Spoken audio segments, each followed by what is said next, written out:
Hello students, welcome back. आज के इस वीडियो में हम लोग भारतीय संस्कार का जो पार्ट 2 वीडियो है इसको हम लोग कंप्लीट करने वाले हैं। इसके जो क्वेश्चंस हैं, इस चैप्टर से जो भी क्वेश्चंस आते हैं उसको कंप्लीट करने वाले हैं।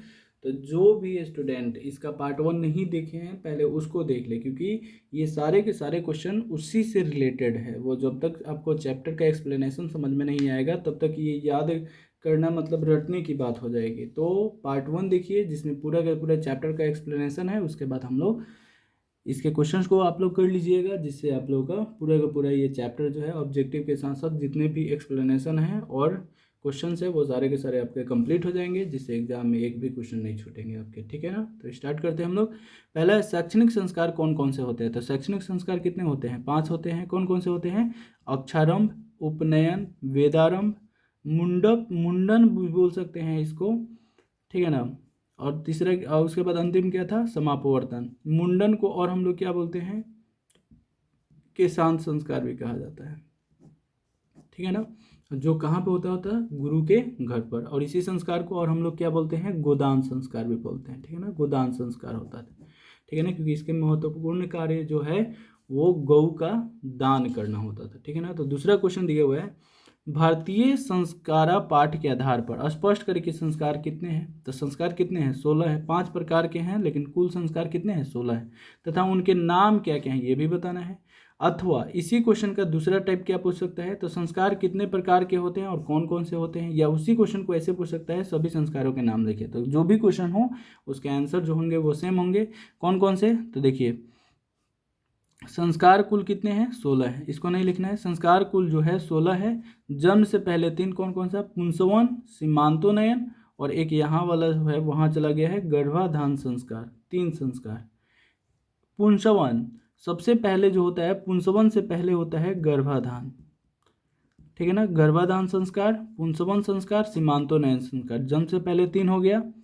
सहसव संस्कार 6 होते हैं। कौन कौन सा? तो जातकर्म, नामाकरण, निष्क्रमण, अन्नप्राशन, चूड़ाकरण और कर्णवेद, ये 6 होते हैं। 5 शैक्षणिक संस्कार होते हैं। कौन कौन सा? अक्षारंभ, उपनयन, वेदारंभ, केशांत और समापवर्तन। एक सीमांतोनयन है, एक समापवर्तन है, ठीक है ना।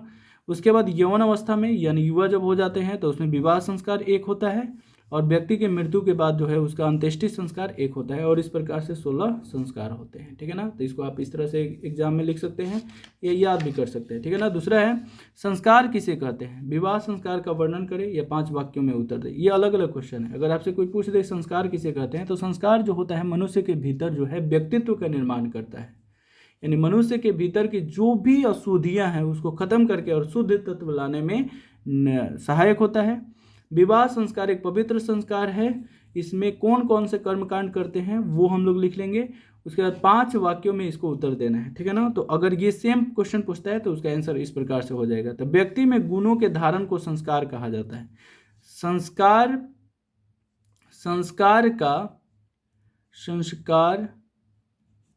का वास्तविक अर्थ है शुद्ध होना, यानी अपने अंदर शुद्ध तत्वों को लाना। वैसे कुल 16 संस्कार माने गए हैं। विवाह संस्कार होने पर वस्तुतः मनुष्य गृहस्थ जीवन में प्रवेश करता है। विवाह एक पवित्र संस्कार है जिसमें अनेक प्रकार के कर्मकांड होते हैं, जैसे वचन देना, है ना, वाग्दान था, वचन देना, मंडप निर्माण करना, वधु के घर पर वर पक्ष का स्वागत करना, वर वधु का एक दूसरे का निरीक्षण करना, देखना, कन्यादान करना, अग्नि स्थापना करना, पानी ग्रहण करना, लाजा होम सप्तपदी मतलब 7 फेरे लेना, सिंदूरदान इत्यादि इसके मुख्य कर्मकांड है। तो इसका आंसर आप ऐसे लिख सकते हैं। तो नेक्स्ट क्वेश्चन देखते हैं हम लोग। भारतीय संस्कार पाठ में लेखक क्या शिक्षा देना चाहता है? तो देखो, इस पाठ का बस यही उद्देश्य है कि व्यक्ति को जो है संस्कार का महत्व पता चले, ताकि वो अपने जीवन में उसका लागू कर सके और उसके अंदर व्यक्तित्व की, अच्छे व्यक्तित्व की रचना कर सके। जो भी व्यक्ति ऐसे संस्कार को फॉलो करता है वो गलत कार्य कर ही नहीं सकता है, ठीक है ना। तो लेखक इस पाठ में यही शिक्षा देना चाहता है कि संस्कार के पालन से ही व्यक्तित्व का निर्माण होता है। संस्कार का उचित समय पालन करने से गुण बढ़ता है और दोषों का नाश होता है। भारतीय संस्कृति की विशेषता संस्कारों के कारण ही है। लेखक हमें संस्कार पालन करने का संदेश देते हैं। केशांत संस्कार को गोदान संस्कार भी कहा जाता है। क्यों? क्योंकि इसमें मुख्य कार्य क्या होता है? गौ का दान देना, ठीक है ना। तो केशांत यहाँ पर क्या हो जाएगा? केशांत संस्कार में गुरु के घर में ही शिष्य का प्रथम क्षौर्य कर्म होता था, बाल छिलवाया जाता था। इसमें हजामत भी बोल सकते हैं, बाल छिलवाने का हजामत। हजामत में गोदान महत्वपूर्ण यानी मुख्य कर्म था, अतः साहित्य ग्रंथों में इसका दूसरा नाम गोदान संस्कार भी प्राप्त होता है। अगला क्वेश्चन है, भारतीय संस्कृति पाठ का 5 वाक्यों में परिचय दें। ठीक है ना। तो भारतीय संस्कार पाठ भारतीय संस्कारों का महत्व बताता है। भारतीय जीवन दर्शन में, ठीक है ना, भारतीय जीवन दर्शन में छौरकार, उपनयन, विवाह संस्कार आदि संस्कारों की प्रसिद्धि है। छात्रगण संस्कारों का अर्थ तथा उनके महत्व को जान सके, इसीलिए इस पाठ को स्वतंत्र रखा गया है, मतलब अलग एक पाठ बनाया गया है। इससे दोष जो होते हैं वो दूर होते हैं और गुण की प्राप्ति होती है। ठीक है। भारतीय संस्कार पाठ के आधार पर बताएं कि संस्कार कितने हैं तथा जन्म पूर्व संस्कारों का नाम लिखें। संस्कार कितने हैं बताना है और जन्म पहले कितने संस्कार होते हैं वही नाम लिख देना है। तो टोटल संस्कार कितने हैं? 16 हैं। जन्म के पहले 3 संस्कार होते हैं। कौन कौन से? गर्भाधान, पुंसवन और सीमांतोन्नयन। 3 संस्कार होता है। पहला गर्भाधान हो गया, दूसरा पुंसवन और तीसरा सीमांतोन्नयन संस्कार। भारतीय संस्कार पाठ में लेखक की क्या विचार है? यही कि मनुष्य के भीतर जो है वह संस्कार आ सके ताकि उसके अंदर व्यक्तित्व का निर्माण हो सके। ठीक है ना। भारतीय संस्कार जो होता है, भारतीय संस्कार की पहचान जो है या संस्कृति की पहचान, भारतीय संस्कृति की पहचान जो है, पहचान संस्कार से ही होता है। इसलिए विदेशों में भी सुसंस्कारों के प्रति उन्मुख और जिज्ञासु हैं लोग जो है संस्कार को पालन करने की इच्छा रखते हैं। विवाह संस्कार का वर्णन करें तो विवाह संस्कार एक पवित्र संस्कार है और इसी संस्कार के बाद जो है गृहस्थ जीवन में लोग प्रवेश करता है। एक पवित्र संस्कार माना गया है जिसमें अनेक प्रकार के कर्मकांड होते हैं। इसके बाद याद रखना है वचन देना, मंडप निर्माण, वधु के घर पर वर पक्ष का स्वागत, वर वधु का परस्पर निरीक्षण, कन्यादान, अग्नि स्थापना करना, पानी ग्रहण, लाजा होम, सिंदूरदान इत्यादि कई सारे कर्मकांड इसमें शामिल है।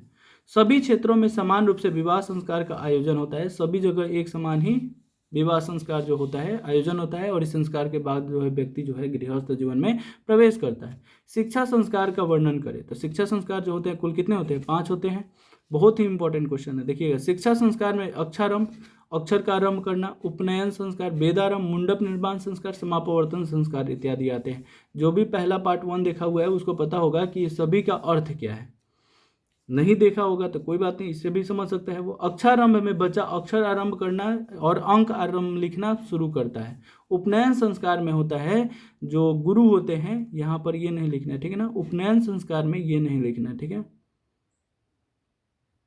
ये नहीं लिखना है क्योंकि ये जो है यहाँ पर लिखना है। अक्षर लेखन और अंक लेखन आरंभ करते हैं। उपनयन संस्कार में गुरु के द्वारा शिष्य को अपने घर ले जाना होता है।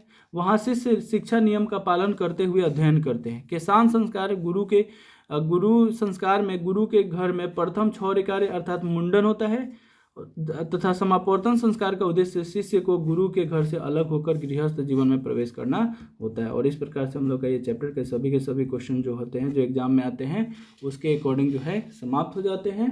तो हम लोग इस चैप्टर का पार्ट 2 कर लिए, फिर मिलते हैं नेक्स्ट वीडियो में नेक्स्ट चैप्टर के साथ। तब तक के लिए बाय।